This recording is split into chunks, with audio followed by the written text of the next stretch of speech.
E commerce business start करना चाहते हैं लेकिन आप कंफ्यूज है कि अमेजोन फ्लिपकार्ट जैसे मार्केट प्लेसेस से स्टार्ट करें या अपनी खुद की वेबसाइट बनाएं शॉपिफाई पर। कुछ लोग बोलते हैं कि मार्केट प्लेसेस बेस्ट है बिगिनर्स के लिए, तो और कुछ एक्सपर्ट ये कहते हैं कि शॉपिफाई पे ही आप अपना ब्रांड क्रिएट कर सकते हैं और अपना ब्रांड बना सकते हैं।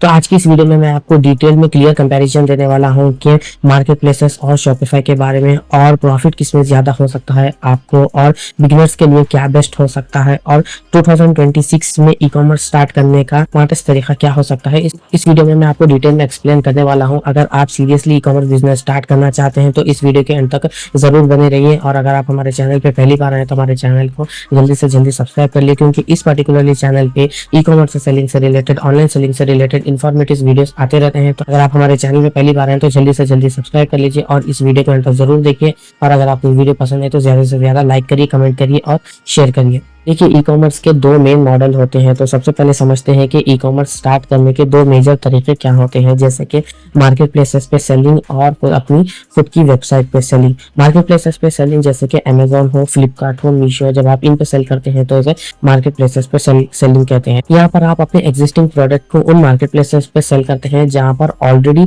कस्टमर्स अवेलेबल होते हैं। उन मार्केट प्लेसेस के यहाँ पर आप अपने प्रोडक्ट को लिस्ट करते हैं और उन कस्टमर तक आप अपने प्रोडक्ट को रीच आउट करते हैं उन मार्केट प्लेसेस में। बात करते हैं अपनी खुद की वेबसाइट पे, जहां पर आप अपनी खुद की ई कॉमर्स की वेबसाइट क्रिएट करते हैं, जैसे कि शॉपिफाई हो या आप अपने वर्डप्रेस पर अपनी खुद की ई कॉमर्स की वेबसाइट क्रिएट। तो वहां पर आप वेबसाइट डिजाइनिंग से लेके ब्रांडिंग, मार्केटिंग, प्राइसिंग स्ट्रेटेजी, सब ए टू जेड आपको खुद को देखना पड़ता है। जहां पर आपको आपकी खुद की वेबसाइट पे ए टू जेड कंट्रोल होता है। वहां पर आपको खुद अपनी वेबसाइट को डिजाइन करना होता है, अपनी प्रोडक्ट्स को इन्वेंटरी को ऐड करना पड़ता है। वहां पर आप अपने टर्म्स एंड कंडीशन पॉलिसीज आप अपने अकॉर्डिंगली सेट कर सकते हैं। आप अपने अकॉर्डिंगली प्राइसिंग सेट कर सकते हैं और अपने वेबसाइट को मार्केटिंग कर सकते हैं, जहाँ से आपको 100% आपका कंट्रोल होता है आपकी खुद की वेबसाइट पे।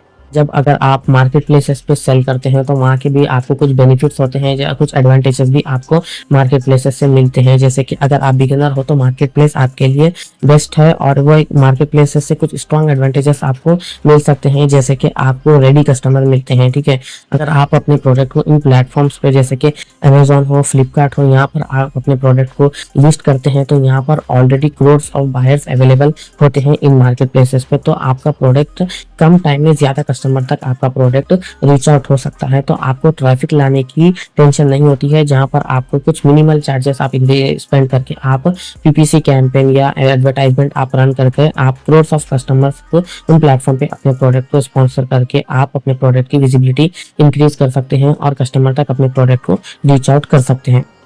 ये एक इजी टू स्टार्ट प्रोसेस है। जस्ट आपको एक अपनी जीएसटी नंबर जब आप क्रिएट कर लेते हैं तो आपको जस्ट एक सेलर अकाउंट क्रिएट करना होता है और अपने प्रोडक्ट को लिस्ट करना होता है। और स्टार्टिंग में अपने प्रोडक्ट की विजिबिलिटी इंक्रीज करने के लिए स्टार्टिंग में आपको कुछ एडवर्टाइजमेंट लगाना होता है, जहां पर आपको सेल आना स्टार्ट हो सकती है, हो जाती है।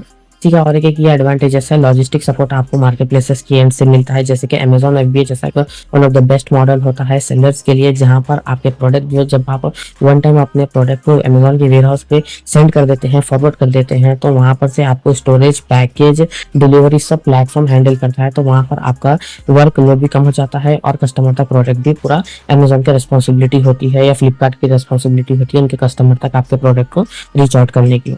साथ आपको नेक्स्ट इन एडवांटेजेस ये मिलता है कि आपका ट्रस्ट फैक्टर होता है। कि जब कस्टमर ऑर्डर करता है तो कस्टमर आपके ब्रांड से अवेयरनेस नहीं होता है। तो कस्टमर जब ऑर्डर करता है तो अमेजोन पे ऑर्डर करता है तो कस्टमर के माइंडसेट में ये रहता है कि मैंने कुछ ऑर्डर किया तो अमेजोन से ऑर्डर किया है। तो आपके ब्रांड की अवेयरनेस आपको कम लगता है आपके ब्रांड की अवेयरनेस रीच आउट होने के लिए। तो अमेजोन एक ट्रस्ट फैक्टर है, कस्टमर ऑलरेडी प्लेटफॉर्म को ट्रस्ट करता है तो वहां पर से इजीली आपके प्रोडक्ट के हाई चांस होता है आपको ऑर्डर्स आने, क्योंकि इनकेस अगर प्रोडक्ट कस्टमर को पसंद भी नहीं आया या कुछ रिटर्न या एक्सचेंज है तो अमेजोन रेस्पॉन्सिबिलिटी लेता है कि अपने प्रोडक्ट को रिटर्न लाने की। तो वहाँ एक कस्टमर रिलेशनशिप है जहाँ अमेजोन और कस्टमर की। इसी के साथ साथ कुछ मार्केट के डिसएडवांटेजेस भी है, जैसे कि मार्केट प्लेसेस से कुछ सीरियस लिमिटेशंस भी होते हैं, जैसे कि हाई कंपटीशन हो, जहाँ पर आपका जो आप प्रोडक्ट सेल कर रहे हैं मार्केट प्लेसेस में उसी सेम कैटेगरी का प्रोडक्ट या सेम वैरायटी का प्रोडक्ट भी अदर सेलर भी वहाँ पर लिस्ट कर रहता है। ठीक है, तो वहाँ पर आपको थोड़ा सा कंपटीशन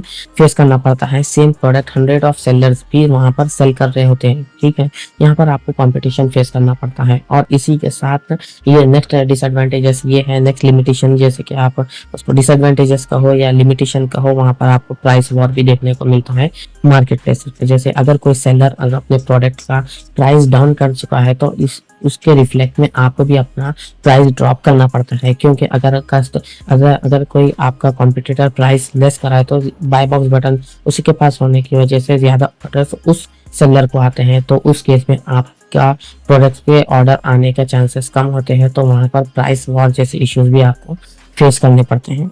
एडवांटेजेस ये है कि लिमिटेड ब्रांडिंग, ठीक है। कस्टमर जब कुछ प्रोडक्ट वो ऑर्डर करता है अमेजोन की साइट से, तो कस्टमर अमेजोन को याद करता है, अमेजोन को याद रखता है, ना कि आपके ब्रांड को।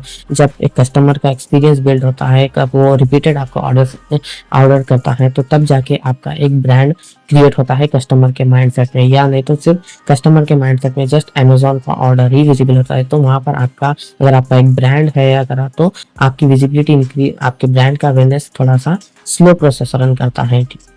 ये है कि आपको कमीशन फीस आपको लगती है मार्केट प्लेसेस पे। देखिए बेस्ड ऑन द कैटेगरीज, अगर आपकी कैटेगरीज कौन सी है और आपका प्रोडक्ट किस रेंज में है, तो उसके बेसिस पे कुछ एक मिनिमल परसेंट ऑफ का चार्ज अमेजोन चार्ज करता है आपके प्रोडक्ट के बेसिस पे। तो कुछ परसेंट आपको 10 to 12% आपको अमेजोन को देना पड़ता है आपके प्रोडक्ट की कैटेगरीज के अकॉर्डिंगली। अब तो रिसेंटली अमेजोन की न्यू पॉलिसी स्ट्रक्चर आ चुकी है, जिसमें कि Amazon 0 referral fee, 0 commission charge कराया गया है 1000 तक की प्रोडक्ट पे। अगर आपका प्रोडक्ट उस रेंज में आता है तो वहां पर आपको 0 कमीशन देनी होती है अमेजोन को। जस्ट आपको लॉजिस्टिक का और कुछ क्लोजिंग फी, फिक्स्ड फी आपको 10 to 30 रुपीज आपको उतने ही उन मार्केट प्लेसेस को।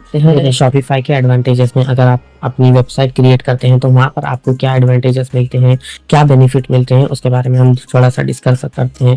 अब बात करते हैं शॉपिफाई वेबसाइट के मॉडल के बारे में, ठीक है। जब आप ये शॉपिफाई पे अपनी वेबसाइट क्रिएट करते हैं तो वहां पर आपको फुल ब्रांड कंट्रोल मिलता है, जहां से आपको वेबसाइट डिजाइनिंग से लेके कस्टमर एक्सपीरियंस सब कुछ आपके अंडर होता है, आपके हाथ में होता है। तो आपका पूरा कंट्रोल होता है आपकी खुद की वेबसाइट पे। आप अपने अकॉर्डिंगली आप एनी टाइम आपके प्रोडक्ट की पॉलिसी चेंज कर सकते हैं, अपना डिस्क्रिप्शन चेंज कर सकते हैं, इमेजेस चेंज कर सकते हैं, अपनी वेबसाइट की थीम डिजाइन कर सकते हैं। आप अपने अकॉर्डिंगली चेक पेज और चेकआउट पेज चेंज कर सकते हैं। अपने अकॉर्डिंग आप अपनी वेबसाइट को डिजाइन करते हैं, तो आपको पूरा कंट्रोल आपको मिलता है आपके खुद की वेबसाइट पे।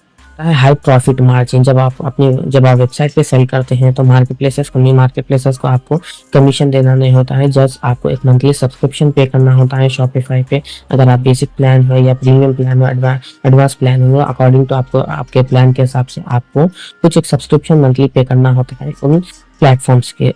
उसके अलावा आपको 0 कमीशन होता है, किसी भी प्रोडक्ट पे आपको कमीशन पे करने की रिक्वायरमेंट नहीं होती है। जब आपका पेमेंट गेटवेज होता है तो वहां पर आपको पेमेंट पे 1 to 2% आपको पेमेंट गेटवेज पे आपको चार्जेस लगते हैं। और बहुत इंपॉर्टेंट चीज आपको कंट्रोल में रहती है जो कि कस्टमर डेटा। जब आप ये वेबसाइट से कुछ ऑर्डर करते हैं तो आपके पास कस्टमर का डेटा कलेक्ट होता है, जो कि आप उनको एज अ ईमेल मार्केटिंग या व्हाट्सएप मार्केटिंग में आप कस्टमर का डेटा यूज करके आप वो कस्टमर को रिपीटेडली अपनी वेबसाइट पे ला सकते हैं और आप कस्टमर से चेकआउट करा सकते हैं। तो आपके पास मेन एंड इम्पॉर्टेंट आपको ईमेल लिस्ट और कस्टमर का डेटा मिलता है, जिसके रिपीट सेल्स पॉसिबल होती है वहां पर आप अपनी वेबसाइट पे अपने प्रोडक्ट को सेल करने के लिए। नेक्स्ट एडवांटेजेस आपका ये है कि आपको एक लॉन्ग टर्म ब्रांड बिल्ड कर सकते हैं, ठीक है। अगर आप एक D2C ब्रांड बिल्ड करना चाहते हैं तो वेबसाइट आपके लिए बेस्ट है, क्योंकि वहां पर आपका जब आप वेबसाइट के थ्रू अपने प्रोडक्ट को सेल करते हैं तो आपके ब्रांड की अवेयरनेस होती है और कस्टमर को आइडेंटिफाई करने में ईजी होती है कि ये XYZ ब्रांड का प्रोडक्ट है। तो वहां पर आपका प्रोडक्ट की और अपने ब्रांड की अवेयरनेस क्रिएट होती है, तो आपके लिए ये लॉन्ग टर्म ब्रांड भी इजीली क्रिएट कर सकते हैं। बिगिनर्स के लिए कुछ चैलेंजेस भी फेस करना होता है जब वो शॉपिफाई पे अपने प्रोडक्ट को सेल करते हैं या अपनी वेबसाइट क्रिएट करते हैं, जैसे कि ट्रैफिक प्रॉब्लम। देखिए आपकी वेबसाइट पे ट्रैफिक की स्टार्टिंग में नहीं आती है, ठीक है। जब आप एक न्यू वेबसाइट क्रिएट करते हैं तो वहां पर आपको ट्रैफिक कस्टमर को लाना पड़ता है, ट्रैफिक जनरेट करना पड़ता है, जिसमें आपके लिए स्टार्टिंग में आपको अच्छा खासा बजट आपकी वेबसाइट के लिए इन्वेस्टमेंट करना पड़ता है। जैसे कि आपको फेसबुक एड्स रन करना होता है, इंस्टाग्राम एड्स रन करना होता है, गूगल एड्स, इन्फ्लुएंसिंग मार्केटिंग आपको करनी होती है। वहां पर आपको एक अच्छा खासा सेट ऑफ बजट आपको इन्वेस्ट करना होता है अपने कस्टमर्स के रीच आउट करने के लिए और अपनी वेबसाइट पे ट्रैफिक जनरेट करने के लिए। ये एक टिपिकल टास्क होता है न्यू सेलर बिगिनर्स के लिए, जहाँ पर एक अच्छा खासा इन्वेस्टमेंट उनका लगता है कस्टमर्स को अपने वेबसाइट पे विजिट करवाने के लिए। लर्निंग आपको इम्पोर्टेंट होती है। इनिशियल आपको स्टार्टिंग इसका प्रोसेस पूरा लर्न करना होता है, आपको प्रैक्टिकली आना पड़ता है। जैसे कि आपको वेबसाइट सेटअप करनी आनी चाहिए, डिज़ाइन करना आना चाहिए, आपको पेमेंट गेटवे इंटीग्रेशन करना आना चाहिए, अपने वेबसाइट पे आपको पेमेंट गेटवेज ऐड करने आना चाहिए, और अपने मार्केटिंग में आपको परफेक्ट होना चाहिए। आपको Facebook ad, Meta ads, Instagram ads, Google ads ये आपको खुद से करना पड़ता है, तो ये भी आपको आनी चाहिए। तो ये सब कुछ आपको सीखना पड़ता है जब आप अपने शॉपिफाई के थ्रू जाते हैं या XYZ आप वर्डप्रेस से अपनी वेबसाइट बनाते हैं, तो ये सब चीज़ें आपको आनी चाहिए। तो तब जाके आप एक अच्छा डिसेंट आप अपनी वेबसाइट बिल्ड कर सकते हैं। अगर आप 2026 में स्टार्ट कर रहे हो तो मैं एक स्मार्ट हाइब्रिड स्ट्रैटेजी रिकमेंड करता हूँ कि आप फर्स्ट ऑफ ऑल आप मार्केट प्लेसेस से स्टार्ट करो अपने बिजनेस को। जब आप मार्केट प्लेसेस से स्टार्ट करते हो, जैसे कि अमेजोन हो या फ्लिपकार्ट हो, यहाँ पर आप अपने प्रोडक्ट को टेस्ट कर सकते हो। ठीक है, अपने प्रोडक्ट की टेस्टिंग कर सकते हो और आप एक डिमांड समझ सकते हो कि कौन से प्रोडक्ट का डिमांड ज़्यादा है मार्केट प्लेसेस पे, कौन से प्रोडक्ट की कौन सी नीच, कौन सी कैटेगरीज का डिमांड हाई डिमांड है मार्केट प्लेसेस पे, और तो कौन सा अच्छा ट्रेंडिंग प्रोडक्ट चल रहा है। तो आप ये इजीली समझ सकते हो इन मार्केट प्लेसेस के थ्रू। और इनिशियल पे आपको कैश फ्लो भी आप यहाँ से इनिशियली आप कैश फ्लो भी बना सकते हो। जब आपका प्रोडक्ट सेल होने लगे तो तब आप अपने सेम प्रोडक्ट को अपने ब्रांड में कन्वर्ट करके आप इजीली शॉपिफाई पे आप कन्वर्ट हो सकते हैं, और उसी प्रोडक्ट को आप आपके ब्रांड में कन्वर्ट करके आप अपनी वेबसाइट के थ्रू भी सेल कर सकते हो। फिर जाके आप मार्केटिंग स्टार्ट कर सकते हो, और अच्छा खासा बजट भी आप मार्केटिंग में इन्वेस्ट कर सकते हो। जैसे कि इंस्टाग्राम पे ऐड पे इन्वेस्ट कर सकते हो, इन्फ्लुएंसर मार्केटिंग पे इन्वेस्ट कर सकते हो, SEO कर सकते हो, और ईमेल मार्केटिंग कर सकते हो। इस पे आपका एक लॉन्ग टर्म ब्रांड बिल्ड हो सकता है। एक रियल एग्जांपल स्ट्रैटेजी है जो बहुत सारे सेलर्स इस स्ट्रैटेजीज को यूज करते हैं, अपने प्रोडक्ट को टेस्ट करते हैं मार्केट प्लेसेस पर, अपने प्रोडक्ट को टेस्ट करते हैं, फिर अपने उसी प्रोडक्ट जो उनका 1 to 5 प्रोडक्ट्स में जो प्रोडक्ट उनका अच्छा खासा चलता है, अच्छी खासी सेल आती है, उस प्रोडक्ट को वो अपने ब्रांड में कन्वर्ट करते हैं। तब जाके वो शॉपिफाई पे अपने प्रोडक्ट को लॉन्च करते हैं, अपनी वेबसाइट लॉन्च करते हैं, और जब सोशल मीडिया मार्केटिंग करते हैं, इन्फ्लुएंसर मार्केटिंग करते हैं, और अपने ब्रांड को, अपने बिजनेस को स्केल करते हैं। स्ट्रैटेजी में आपका रिस्क भी कम करती है और आपका प्रॉफिट भी इंक्रीज होता है अपने बिजनेस में। ई-कॉमर्स स्टार्ट करना चाहते हो और कंफ्यूज हो कि मार्केट प्लेसेस या शॉपिफाई पे सेल कर रहे हैं, तो सिंपल सा रूल आप याद रखो। अगर आप एक बिगिनर हो तो मार्केट प्लेसेस से स्टार्ट करो, या अगर आप एक ब्रांड बिल्ड करने की सोच रहे हो, आपका माइंडसेट एक लॉन्ग टर्म माइंडसेट है, तो आप शॉपिफाई पे सेल करो।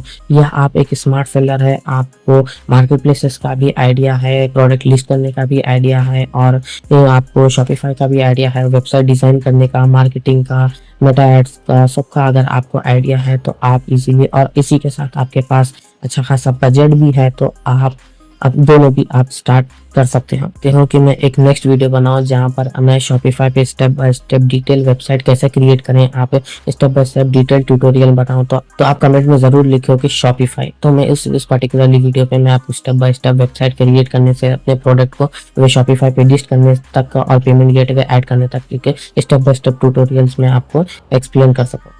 ई कॉमर्स सेलिंग से रिलेटेड और अमेजॉन सेलिंग के लेटेस्ट स्ट्रैटेजी सीखना है तो हमारे channel e commerce with Atif को सब्सक्राइब करना मत भूलिए। तो चलिए मिलते हैं नेक्स्ट वीडियो में।